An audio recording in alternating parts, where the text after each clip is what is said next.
Assalamualaikum warahmatullahi wabarakatuh.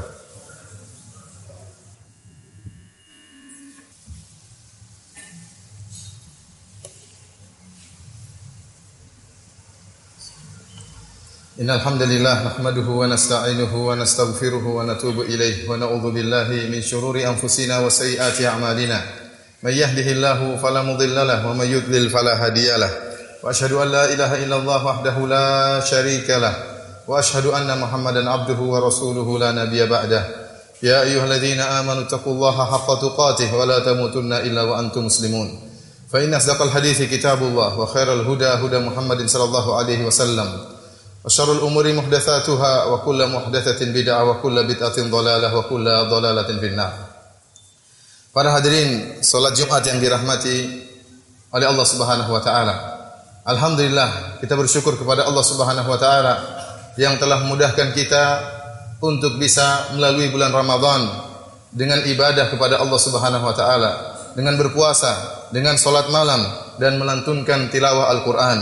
Semoga Allah Subhanahu wa taala menerima amalan ibadah kita semua dan semoga Allah Subhanahu wa taala menjadikan hal ini sebab untuk diampuninya dosa-dosa kita dan dimasukkannya kita ke dalam surga. Rasulullah sallallahu alaihi wasallam bersabda, "Man qama ramadhana imanan wa ihtisaban ghufira lahu ma taqaddama min dzambih." Barang siapa yang beribadah di bulan Ramadan dengan penuh pengharapan dan penuh keyakinan, maka akan diampuni dosa-dosanya yang telah lalu. Maka berbahagialah Anda yang tatkala di bulan Ramadan Anda menyisihkan waktu untuk baca Al-Qur'an. Berbahagialah Anda yang tatkala di bulan Ramadan mau berletih-letih untuk salat malam, mengharap ampunan dari Allah Subhanahu wa taala. Berbahagialah Anda yang tatkala di bulan Ramadan meneteskan air mata karena mengharapkan surga Allah Subhanahu wa taala dan takut dari azab Allah Subhanahu wa taala. Karena Rasul kita telah memberikan kabar gembira, barang siapa man shoma ramadhana imanan wa ihtisaban ghufira lahu ma taqaddama min dzambih. Barang siapa yang berpuasa di bulan Ramadan dengan penuh keimanan dan penuh pengharapan, Allah akan mengampuni dosa-dosanya yang telah lalu. Ramadan telah berlalu. Bulan suci telah berlalu. Sekarang datang bulan-bulan yang lain. Dan ingat, hendaknya kita tidak hanya beribadah di bulan Ramadan saja. Karena Tuhan yang kita sembah di bulan Ramadan, dialah Tuhan yang menguasai bulan-bulan yang lain. Para salaf berkata, "Bi'sa qaumun la ya'rifuna rabbahum illa fi Ramadan." Sungguh celaka suatu kaum yang mereka tidak mengenal Allah kecuali hanya pada bulan Ramadan saja. Allah Subhanahu wa taala telah menjelaskan bahwasanya hikmah dari berpuasa adalah la'allakum tattaqun, agar kalian bertakwa. Nah, sekarang apakah setelah bulan Ramadan kita masih bertakwa? Ini yang menjadi ujian bagi kita. Sekarang belenggu-belenggu syaitan telah dilepaskan. Syaitan mulai mudah untuk menggoda Bani Adam. Maka 11 bulan ini, apakah kita bisa menjaga ketakwaan yang telah diraih tatkala bulan Ramadan? Para hadirin rahmatillah subhanahu wa ta'ala, pada kesempatan yang bahagia ini, di antara perkara yang penting yang perlu disampaikan adalah bagaimana menjaga amalan kita agar tidak rusak dan agar tidak gugur. Sebagaimana perkataan Al-Imam Ibnu Al-Qayyim rahimahullahu taala, "Laisa sya'nu fil amal, wa innama sya'nu fil amal fi hifdzil amal fil amal an yahfazahu mimma yufsiduhu aw yuhbituhu." Beliau berkata, bukanlah perkara yang penting adalah dengan banyaknya beramal, tetapi yang terpenting adalah bagaimana menjaga amal kita agar tidak rusak dan tidak gugur. Di sana ada perkara-perkara yang hendaknya kita jauhi karena perkara-perkara tersebut bisa merusak amalan kita atau bisa menggugurkan amalan kita. Di antara perkara-perkara yang bisa merusak amalan kita, yang pertama adalah syirik kepada Allah Subhanahu wa taala atau keluar dari Islam. Allah Subhanahu wa taala berfirman dalam Al-Qur'an, "Wa may yartadid minkum an dinihi fayamut wa huwa kafir, fa ulaika habitat a'maluhum fid dunya wal akhirah." Barang siapa yang murtad di antara kalian, kemudian dia meninggal dalam keadaan kafir, maka amalan-amalannya akan gugur dan baginya azab yang pedih di neraka jahanam. Kemudian juga di antara yang menggugurkan amalan adalah berbuat syirik. Barang siapa yang meninggal dalam kondisi syirik kepada Allah Subhanahu wa taala, maka seluruh amalannya akan gugur. Meskipun dia telah beribadah selama 60 tahun.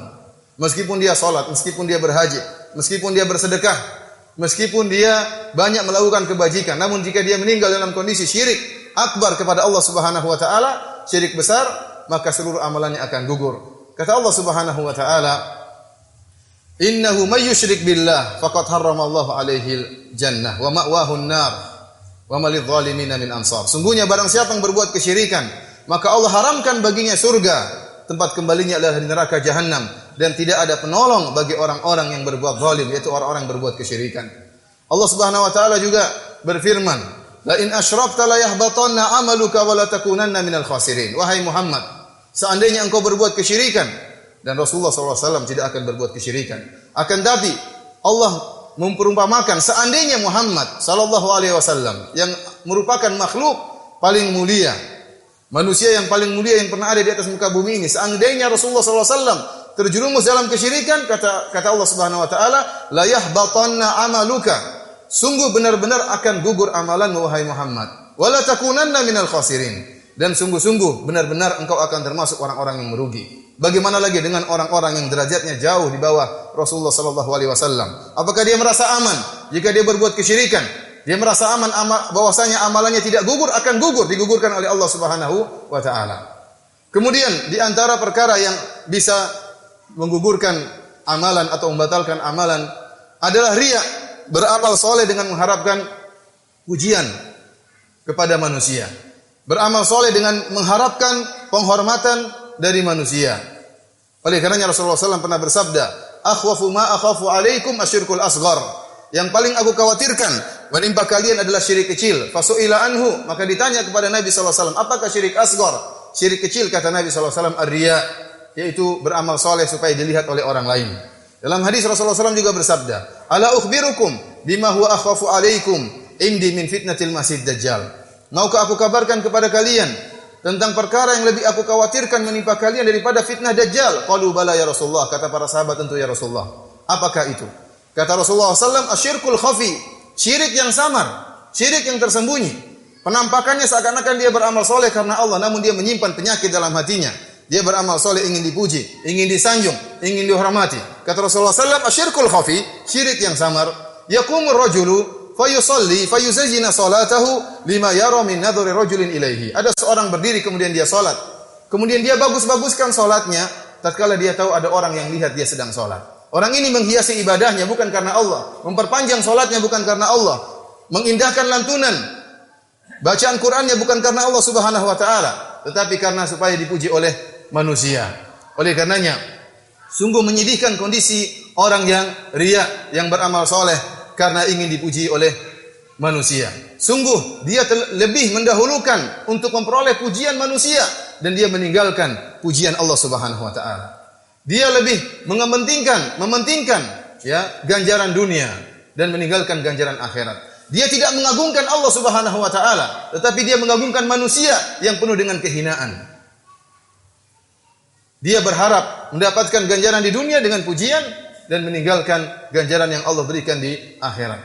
Para hadirin rahmati Allah Subhanahu wa taala, maka di antara ya perkara yang membahayakan yang bisa menjerumuskan orang dalam riya, ingin dipuji, yaitu adalah perbuatan sebagian orang yang sering memposting atau menunjukkan amalan ibadah dia.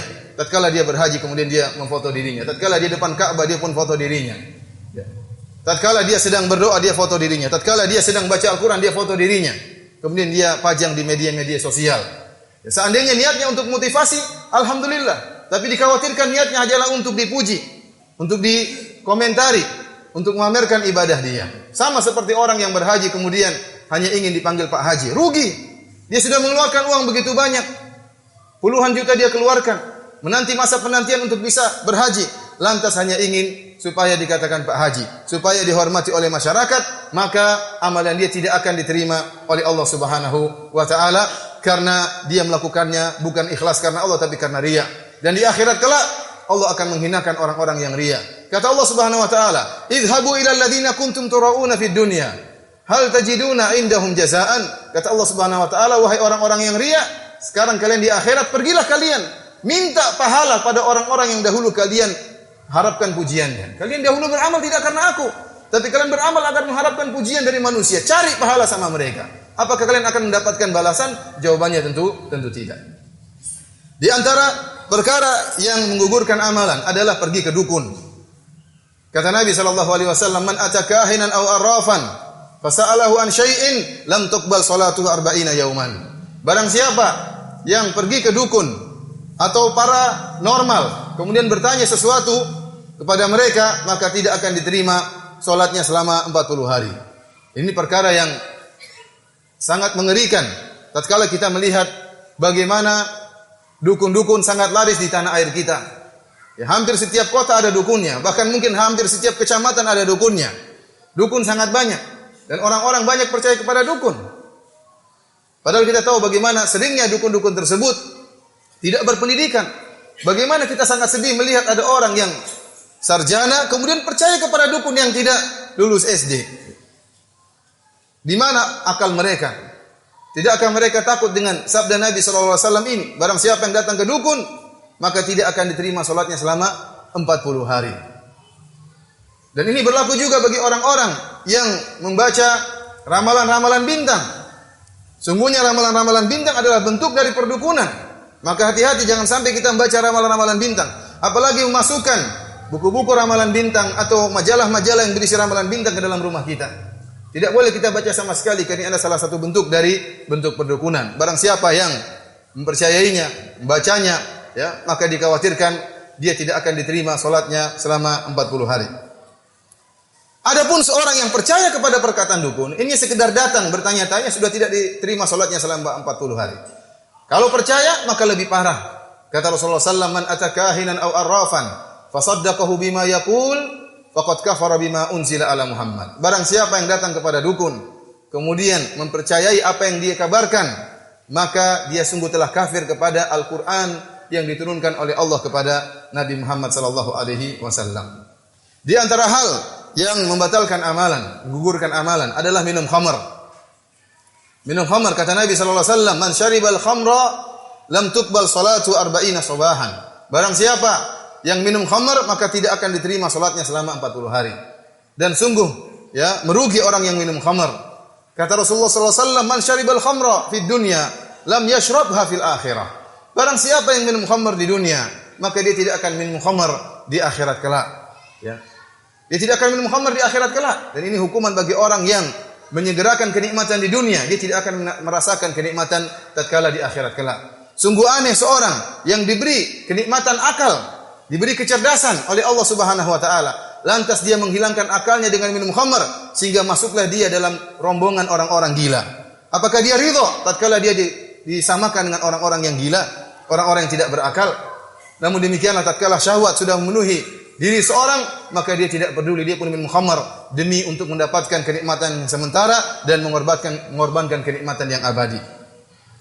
Di antara hal yang membatalkan amalan soleh adalah meninggalkan solat asar.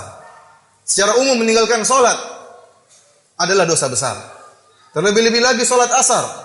Allah Subhanahu wa taala mengkhususkan penyebutan solat asar. Kata Allah Subhanahu wa taala, "Hafizu 'alas salawati was salatil wusta." Jagalah solat-solat, terutama solat al-wusta, yaitu solat asar. Dan Rasulullah SAW bersabda dalam hadisnya, "Man taraka solat al-asri hadita amaluh." Barang siapa yang meninggalkan solat asar, maka akan gugur amalannya. Sungguhnya menjaga solat asar merupakan ibadah yang sangat mulia. Dalam hadis Rasulullah SAW bersabda, "Man shallal bardaini dakhalal jannah." Barang siapa yang solat 2 waktu, itu solat subuh dan solat asar, maka dia akan masuk ke dalam surga. Dan solat asar salah satu dari 2 solat yang merupakan sebab seorang akan merasakan kenikmatan indahnya melihat wajah Allah Subhanahu wa taala. Dalam hadis Rasulullah SAW mengatakan, "Innakum satarawna rabbakum yaumal qiyamati kama tarawna al-qamar lailatal badri." Kata Rasulullah SAW, sungguhnya kalian akan melihat Allah Subhanahu wa taala pada hari kiamat kelak sebagaimana kalian melihat rembulan tatkala di malam bulan purnama. La tudammuna fi ru'yatihi, kalian tidak akan berdesak-desakan, kalian tidak akan dorong-dorongan tatkala melihat Allah Subhanahu wa taala. Kemudian kata Nabi sallallahu alaihi wasallam, "La in istata'tum alla tughlabu ala salatin qabla tulu'i syamsi wa qabla ghurubiha faf'alu." Kalau kalian mampu untuk tidak ketinggalan salat subuh dan salat asar, maka lakukanlah. Ini dalil bahwasanya menjaga salat asar merupakan sebab seorang mendapatkan kenikmatan mandang wajah Allah pada hari kiamat kelak. Dan hati-hati, betapa banyak orang yang bermudah-mudah meninggalkan salat asar. Terutama orang-orang yang bekerja di siang hari. Tatkala mereka pulang kelelahan, lantas mereka tidur sehingga ketinggalan salat asar.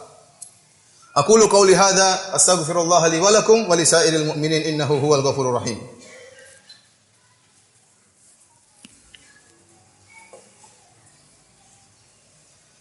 Alhamdulillahi ala ihsani wa syukru lahu ala taufiqihi wa amtinanihi wa asyhadu an la ilaha illallah wahdahu la syarika lahu ta'ziman li sya'ni wa asyhadu anna Muhammadan abduhu wa rasuluhu da'ila ridwani.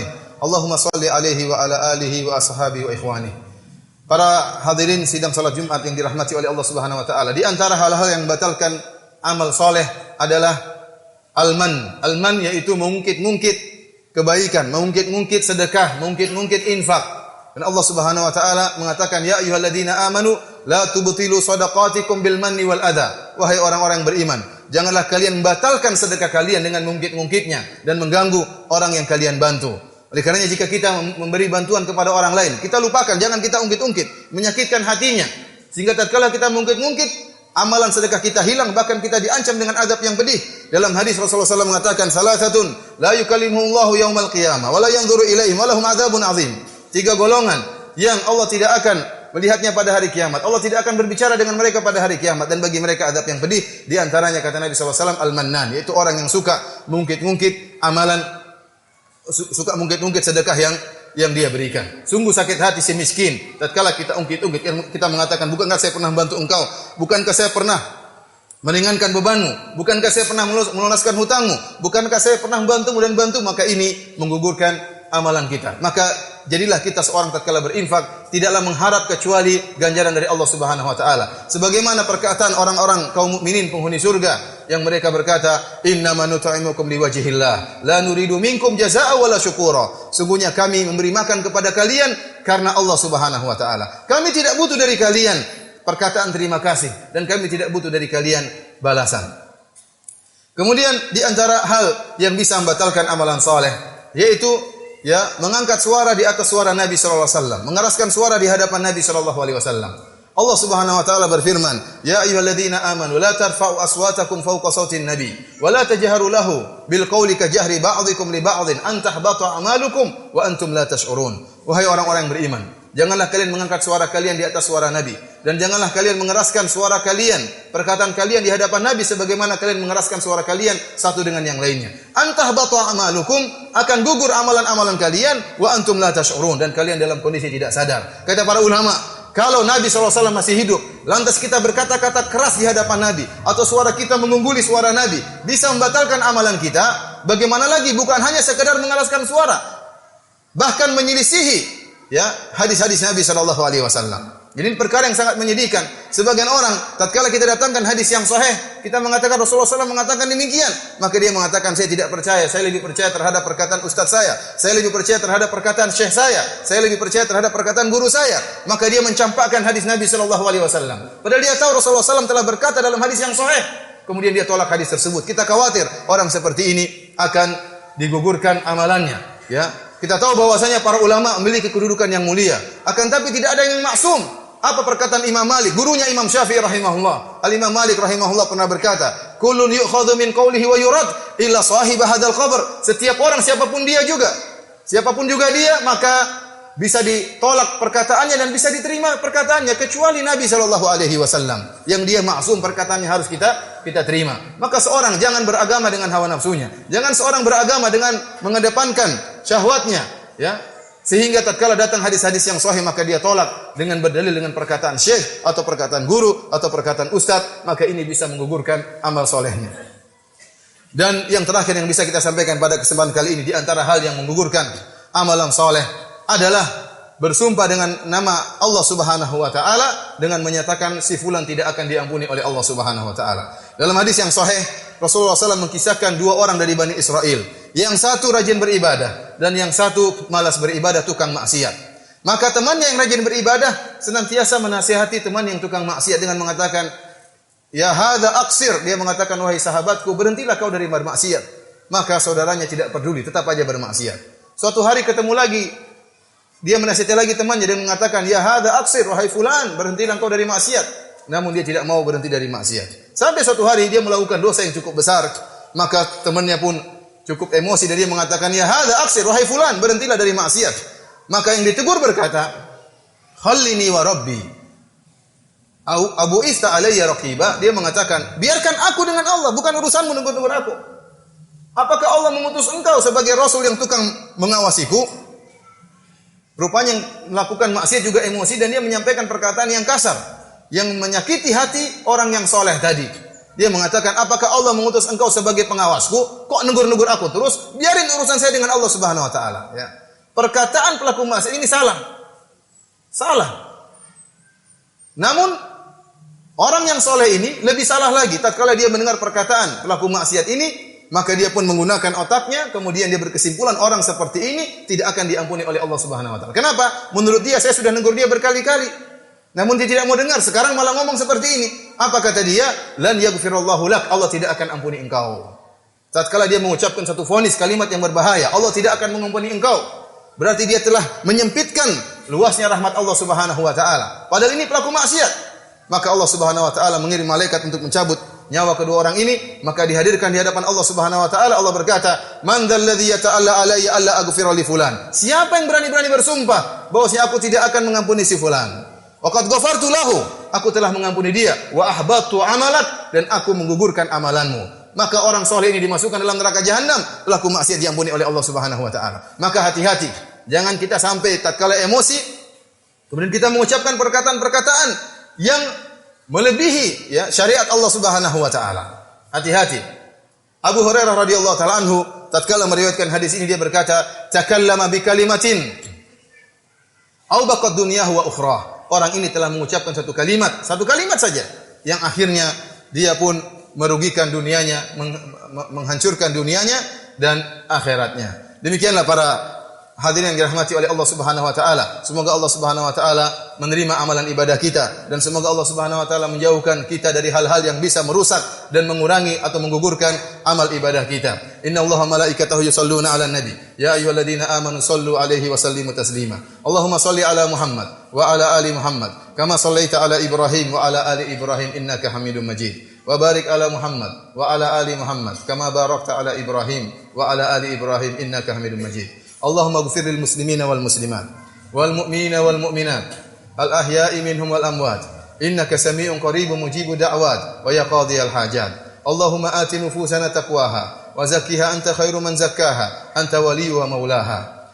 Allahumma a'izzal islam wal muslimin wa adhil syirka wal musyrikin. Allahumma a'izzal islam wal muslimin wa adhil al kufra wal kafirin. Rabbana atina fid dunya hasanah wa fil akhirati hasanah wa qina adzaban nar. Allahumma taqabbal minna innaka antas samiul alim wa tub alaina innaka antat tawwabur rahim. Wa aqimus shalah.